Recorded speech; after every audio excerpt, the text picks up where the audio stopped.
Howdy, howdy. It's Football Friday. Shawn, it's our last Football Friday. It is last Football Friday for a while. Obviously, this is the big game, the Super Bowl, and then that's it for, till it gets really hot in the summer again. You just said Super Bowl. Are we allowed to do that? Superb owl. There we go. Perfect. It's your Morning Minute, 5280 Sports Network. Nate Lundy, Shawn Drotar on Radio Row in Houston. As you can see in the background behind us, the various banners that are hanging. In fact, the Broncos banners are hanging behind us. As we go through our Morning Minute, just wrapped up our third and final show from here on Radio Row. Had some great guests. John Brinkus from ESPN Sports Science was with us. Matt Miller from Bleacher Report, our NFL draft expert, as well as our NFL insider. Two segments with Matt, by the way. Also visited with the coach, Brian Billick. Visited with JT the Brick. Visited with Chad Brown. So all of those posted up in the Twitter feed, 5280sportsnetwork.com, all of that kind of stuff. So plenty of stuff from the show this morning to be able to react to. I found JT's comments about the Raiders and the move to Las Vegas really fascinating. Now, for those that don't know, JT, in addition to doing the national show for Fox, in addition to being on the air middays in the Bay Area, also works with the Raiders broadcast, and that's something he has done for a long time. He has known Mark Davis for 20 years. So when he talks about what he's hearing and things like that, you can feel pretty confident that he's hearing it from a pretty good source. He says he still believes they're going to find a way to get it done. He says he thinks that somebody with money there in Vegas, one of the casino companies, somebody is going to step in and be a part of this stadium. Yeah, well, they're so far down the road at this point. When you figure how many bridges have already been burned in Oakland, how many fans are upset. And in truth, as you pointed out, the hardest part to get is the funding, the municipal funding, passing the vote.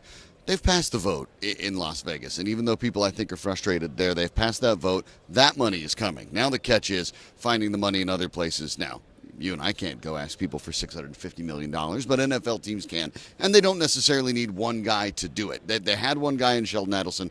He's dropped out. But in Las Vegas, casino owners, maybe you get a few of them at $100 million each. That's enough to get it done, too. So I think they're so far down the road that it is going to get done. But the truth is the meeting happens, the voters' meeting happens in March with the rest of the owners. So the clock is ticking. They're going to have to find a way to get it done quickly. Yeah, things have moved very quickly. As we talked to all of our various guests this morning, the other conversation that we had was with the coach, Brian Billick. Asked him about Vance Joseph. Said, how do you feel about what the Broncos did from a coaching standpoint? He said this is really what the NFL is now. It is much more, he says, a general manager's league now than anything else.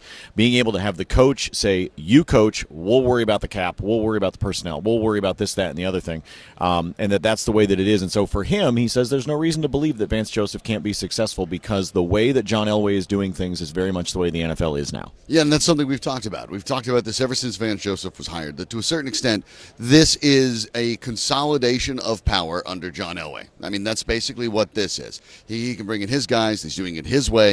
Yes, Vance Joseph is kind of going to be a facilitator for the will of John Elway, if you'd like. But that's essentially what this is. This is John Elway's team now, one way or the other. And it does seem that the guys calling the plays maybe aren't as important as they used to be, at least from a front office standpoint. In the end, you still have to have guys out there coaching up players, teaching them the X's and O's, making the in-game adjustments. But yeah, there is no question, and it's really in many ways been that way since the spring of 1983, but the Denver Broncos are now fully, completely John Elway's team.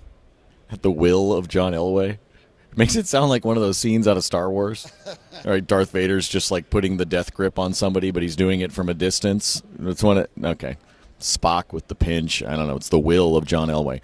As we roll through your morning minute, the most important thing is we have not been photobombed this morning. We appreciate that. Thank you to everybody that's been listening, that's been watching the videos, that's been keeping track of everything that's going on here on Radio Row with Mile High Sports and 5280 Sports Network. We also want to thank our producer back in Denver, Kyle Berry, who has been taking care of all of our interviews, making sure that we sound good, all of that kind of stuff. So, Kyle, thank you for all of your work. More videos and more shenanigans coming a little bit later on today. We've got some more interviews scheduled to talk to some of the members of the Broncos as well. So keep an eye on Twitter. We'll have all of that stuff for you. But for now, it's your morning minute on our final Football Friday of this season. For Shawn Drotar, I'm Nate Lundy. See ya.